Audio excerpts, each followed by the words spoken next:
Hola, en este video vamos a trabajar la unidad número 4 de la materia Historia y Geografía 2 y los temas principales de la unidad van a ser básicamente tres etapas bastante bien definidas. Por un lado, la etapa de los gobiernos radicales entre 1916 y 1930, la etapa que se conoce como la década infame o la restauración conservadora entre 1930 y 1943 y después la etapa peronista que empieza con una dictadura militar y después, entre 1946 y 1955, lleva a los gobiernos de Juan Domingo Perón. O sea, son tres etapas bastante bien marcadas. Vamos a empezar por la primera, a ver algunas de las características para después compararlas con las etapas siguientes. La etapa de los gobiernos radicales se va a caracterizar por ciertas continuidades, o sea, ciertas cosas que siguieron del periodo anterior, y ciertos cambios, ciertas transformaciones. ¿Qué cosas van a seguir igual? O sea, cuando asume el gobierno el radicalismo, ¿qué cosas va a mantener igual que en la época conservadora? Básicamente el modelo económico es el mismo, es el modelo agroexportador, se basa en la exportación de materias primas. Si bien el país se va industrializando lentamente, también lo había hecho en la etapa conservadora, o sea, no hay grandes cambios o grandes saltos económicos. Por lo tanto, el modelo económico agroexportador sigue vigente. Por otro lado, el sistema político es similar. La gran diferencia va a ser que va a terminarse con el fraude, o por lo menos con lo más importante de ese fraude, y de alguna manera el sistema se hace un poco más democrático, un poco más transparente, un poco más limpio, que era el objetivo original de la Unión Cívica Radical. Lo que podemos marcar es que, pese a esas continuidades, los radicales van a hacer algunos pequeños cambios o algunas reformas que contrastan con el periodo previo. Por ejemplo, en cuanto a lo económico, si bien el modelo exportador sigue, lo que encontramos es un poco más de nacionalismo económico. Por ejemplo, el radicalismo propone algún tipo de creación de empresas estatales, por ejemplo YPF, que es una empresa petrolera, va a estar en manos del Estado, es una empresa que no existía en las etapas previas, en donde el gobierno era liberal y lo que planteaba era que la actividad económica tenían que hacerlo puramente los actores privados, las empresas privadas. Acá es como que empieza a intervenir un poquito más el Estado en la parte económica. Por otro lado, los gobiernos radicales intentan plantearse como una especie de árbitros o de mediadores entre la clase obrera y las patronales y los empresarios. O sea, como que el gobierno tome un papel de mediador. Eso en algunos gremios les va a funcionar, en otros casos no, sobre todo cuando tenemos crisis económica. Lo que va a haber es grandes procesos de huelgas. Las dos más conocidas van a ser las que se dan en Buenos Aires, que se la conoce como la Semana Trágica, y la que se da en la Patagonia, que se la conoce como la Patagonia Rebelde o la Patagonia Trágica. Son dos grandes procesos de huelgas que van a ser muy duramente reprimidos, con muchos asesinatos y muchas muertes por parte del Estado Nacional, dirigido por los radicales. O sea que ese intento de mediar funciona solamente a medias. Cuando no funciona, el radicalismo recurre también a la represión, como habían hecho los conservadores. Después, en cuanto a la política exterior, los gobiernos radicales van a ser un poco más nacionalistas que los conservadores. Acordémonos que los conservadores estaban muy pegados a la política pro-británica y en algunos casos de sectores pro-alemanes. En el caso de los radicales, lo que vamos a encontrar es una política más neutralista, más de mantener la distancia con las grandes potencias. Por ejemplo, Argentina, después de la Primera Guerra Mundial, en la que el país es neutral, cuando se va a la mesa de negociaciones en la paz de Versalles, que es la paz que termina con la Primera Guerra Mundial, Argentina propone en una especie de ni vencedores ni vencidos, o sea, que todos participen. O sea, se distancia tanto de uno como de otro bando y mantiene una postura que es bastante neutralista, acorde con esa idea nacionalista de Irigoyen, que es el presidente radical. Por supuesto, cuando la economía empieza a recuperarse, a partir de los años 20, ¿sí? Hay una crisis que tiene que ver con la guerra mundial, y después la economía empieza a recuperarse, año 22, 23, empieza a haber un ciclo económico en alza. Irigoyen termina su mandato y es reemplazado por Alvear, que es otro radical, y el Partido Radical se divide en dos. Un sector que va a ser más nacionalista, más populista, que está dirigido por Irigoyen, que es el gran caudillo del partido, y otra ala va a ser la que se llama el ala antipersonalista, que va a estar en contra de ese liderazgo de Irigoyen, va a decir que es un caudillo demasiado personalista, que quiere manejar todo por sí mismo, y hay desde sectores conservadores hasta sectores más reformistas. Pero todos están de acuerdo en que Irigoyen no puede ser el único que dirija todas las acciones, ni puede ser el único gran caudillo, por eso están en contra de ese personalismo, son antipersonalistas. Para las elecciones de 1928 se presentan antipersonalistas por un lado, irigoyenistas por el otro. Irigoyen es el candidato, Irigoyen gana las elecciones ampliamente, y en la medida en que intenta una serie de medidas un poco más nacionalistas, se ve afectado por la crisis económica que estalla en 1929 en el mundo. Esa crisis económica repercute en la Argentina, Irigoyen empieza a perder popularidad rápidamente, y en medio de una creciente agitación y descontento social, los militares empiezan a hacer una especie de complot para derrocar al gobierno radical, y terminan finalmente haciendo un golpe de Estado militar en septiembre del año 30. Es el primer golpe militar exitoso en Argentina durante el siglo XX, inaugura todo un periodo de gobiernos militares hasta los años 80. Después de ese golpe militar, empieza a haber varios proyectos en disputa. El que protagoniza el golpe es José Félix Uriburu, un militar vinculado con los sectores proalemanes en el ejército, y que tiene como objetivo copiar a los dictadores fascistas europeos, por ejemplo Mussolini.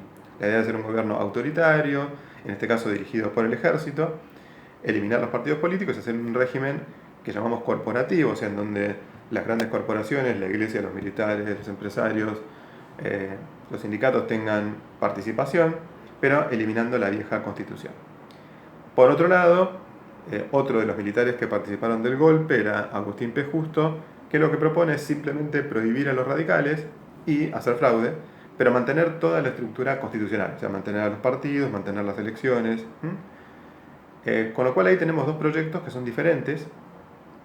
Uriburu intenta imponer su proyecto, no tiene mucho apoyo ni popular ni de las Fuerzas Armadas, y entonces finalmente el que termina ganando en la pelea va a ser Justo, que propone elecciones, se presenta como candidato en una alianza con toda una serie de partidos que estaban en contra de Irigoyen, los radicales antipersonalistas, los conservadores y obviamente gran parte de los militares, y forman lo que se llama la concordancia, una gran alianza electoral, y termina ganando las elecciones con fraude. El tema es que en todo ese periodo lo que aparece es una crisis económica muy, muy grande, que es una repercusión de la crisis mundial, y entonces el Estado va a empezar a hacer una serie de reformas, una serie de cambios que van a hacer que intervenga más en la economía que antes. Si el modelo económico hasta ese momento agroexportador era liberal, o sea, decía bueno, que las empresas actúen libremente, a partir de los años 30 comienza toda una intervención del Estado cada vez más grande, que se refleja en varias medidas. Por ejemplo, se empiezan a establecer impuestos a la riqueza, o sea, para intentar conseguir una parte de ingreso por parte del Estado. Se establece el control de cambios, o sea, por primera vez el Estado lo que hace es regular la posibilidad de comprar y vender monedas extranjeras, la libra esterlina, el dólar. Establecen ciertos cupos, se puede vender cierta cantidad, para cierta actividad hay que pedir autorización. Otra de las medidas que también va a generar la intervención del Estado es que se crean juntas reguladoras, o sea, los exportadores, en vez de venderle al exterior, le venden a una entidad estatal que fija un determinado precio, por encima o por debajo del valor. Y por último, también encontramos la creación, un tiempo después, del Banco Central. Es decir, un banco que regula la cantidad de moneda y que puede prestarle a los otros bancos en la economía y está dirigido por el gobierno. Entonces, todas estas reformas, en realidad lo que se proponían era eh, frenar un poco o disminuir la crisis o que el Estado tuviera una mayor capacidad como para intervenir frente a la crisis. Eh, en este periodo entonces empezamos a hablar de una economía que empieza a cerrarse un poco, se ponen más impuestos a las importaciones, a cosas que vienen desde afuera. Recordemos que Argentina tiene menos plata o sea, menos plata que le llega por exportar, entonces las importaciones tienen que reducirse, se ponen impuestos a las cosas que vienen importadas. Eso hace que la economía se cierre un poco más y que algunas industrias empiecen a desarrollarse en forma protegida dentro del territorio. Es decir, una cosa que viene importada ahora es más cara, quizá un empresario local puede empezar a producirla y puede competir. Entonces, este periodo se empieza a conocer como el periodo de la industrialización por sustitución de importaciones. En vez de importar, algunas cosas empiezan a producirse dentro del país. Es verdad que gran parte de estas industrias son de capital extranjero, o sea, vienen empresas extranjeras, muchas de ellas norteamericanas, a invertir en productos industriales dentro del mercado interno de la Argentina.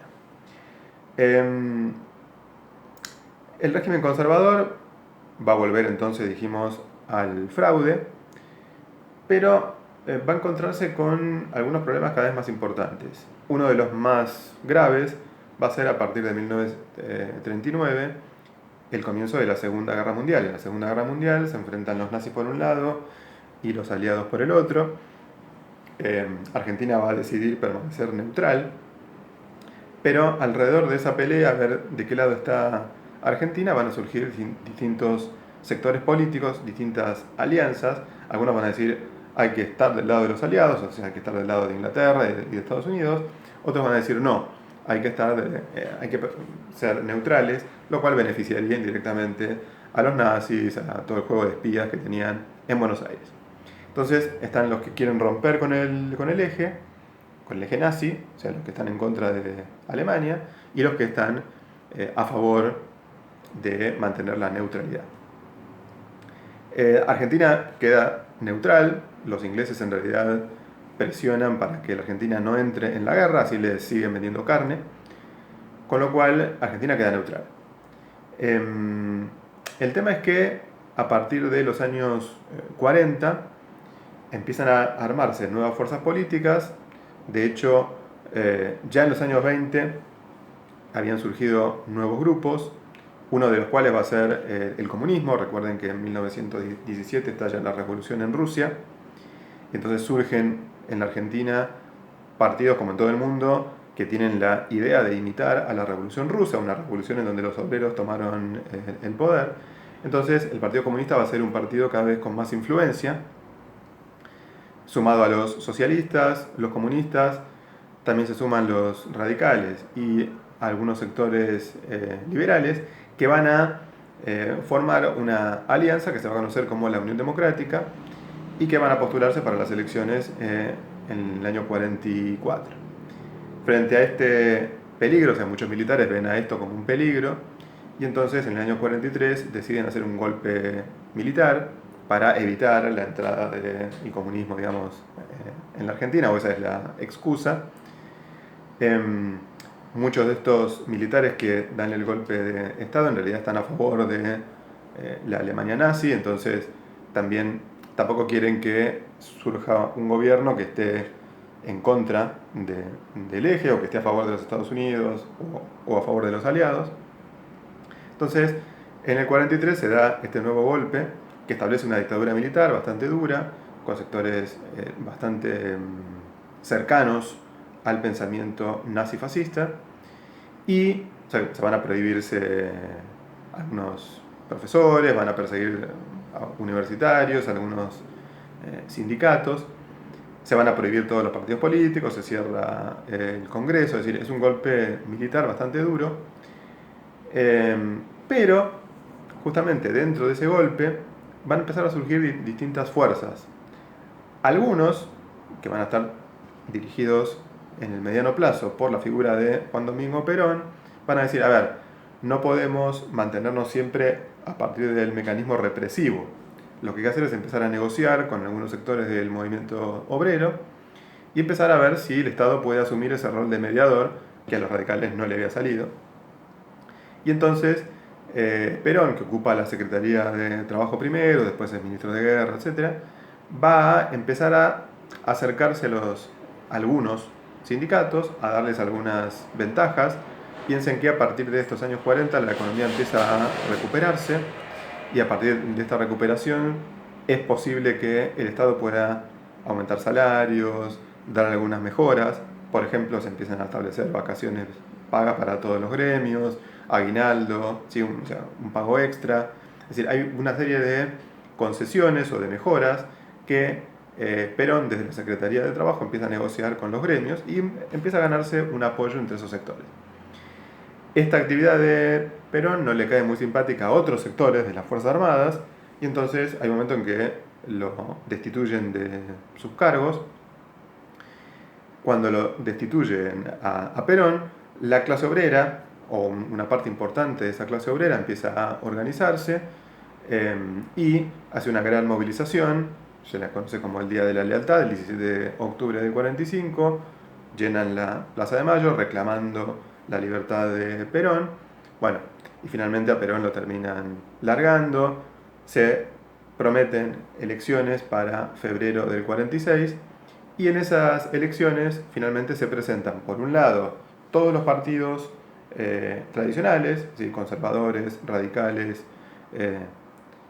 socialistas, comunistas, todos con el lema de estamos en contra del nazismo, en contra del fascismo. Y por el otro lado, un partido de nueva creación, que es el Partido Laborista, que apoya a Perón y lo lleva como candidato. Las elecciones se hacen en el 46 y gana el Partido Laborista con Perón a la cabeza, y eso hace que empiece todo un nuevo periodo que va a durar 9 años hasta 1955, que se le conoce como la etapa del peronismo histórico, o sea, las dos primeras presidencias de Perón. Vamos a ver brevemente cuáles son los cambios que se producen en esta etapa. Perón básicamente lo que plantea es una política nacionalista. Su idea era no estar ni con el bando norteamericano ni con el bando soviético. Piensen que ya a partir del 45 se termina la Segunda Guerra Mundial, empieza lo que se conoce como la Guerra Fría, esta pelea entre Estados Unidos y la Unión Soviética por el control del mundo, y Perón plantea no estar ni de un lado ni del otro, ¿sí? lo que se conoce como la tercera posición.